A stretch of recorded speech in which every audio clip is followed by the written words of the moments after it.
इस पृथ्वी पर नेताओं द्वारा किए गए अत्याचारों की कहानियां सदियों पुरानी हैं। सत्ता के लिए लड़ाई में इन्होंने न केवल लोगों का शोषण किया बल्कि अनेक निर्दोषों की हत्या भी की है।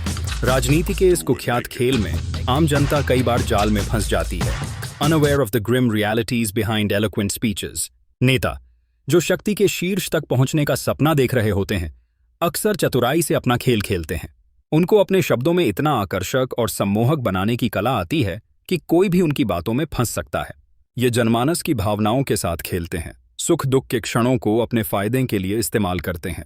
जब चुनाव का समय आता है तब ये नेता अपने शानदार वादों से जनता का ध्यान आकर्षित करते हैं। कभी कभी तो ये वादे इतने भव्य होते हैं कि जनता को लगता है कि इनके राज में सब कुछ संभव है। इसके पीछे का सत्य यह है कि जब सत्ता में आते हैं तो यही नेता अपने वादों को भूलकर अपने स्वार्थ में लीन हो जाते हैं। इस प्रक्रिया में कई निर्दोष जानें गैरकानूनी ढंग से चली जाती हैं।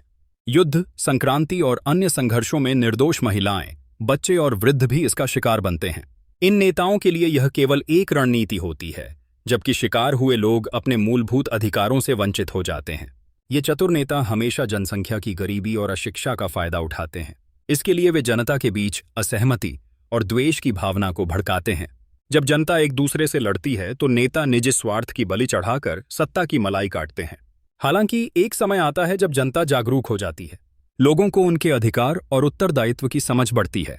जब लोग नेताओं की बातों में आना बंद कर देते हैं तो वही नेता जन समर्थन खोने लगते हैं। सक्रिय और शिक्षित जनसंख्या अत्याचार के खिलाफ खड़ी होती है और फिर वही नेता उनकी बातों में खो जाते हैं। इस प्रक्रिया में बदलाव आता है, लोगों में जागरूकता फैलती है और वे अपने हक की आवाज उठाते हैं। नेताओं के लिए ये चुनौती होती है कि वे अपने काले कारनामों को छिपा पाएं। सुशासन की इच्छा से जब जनता एकजुट होती है तो अत्याचार का अंत होने लगता है।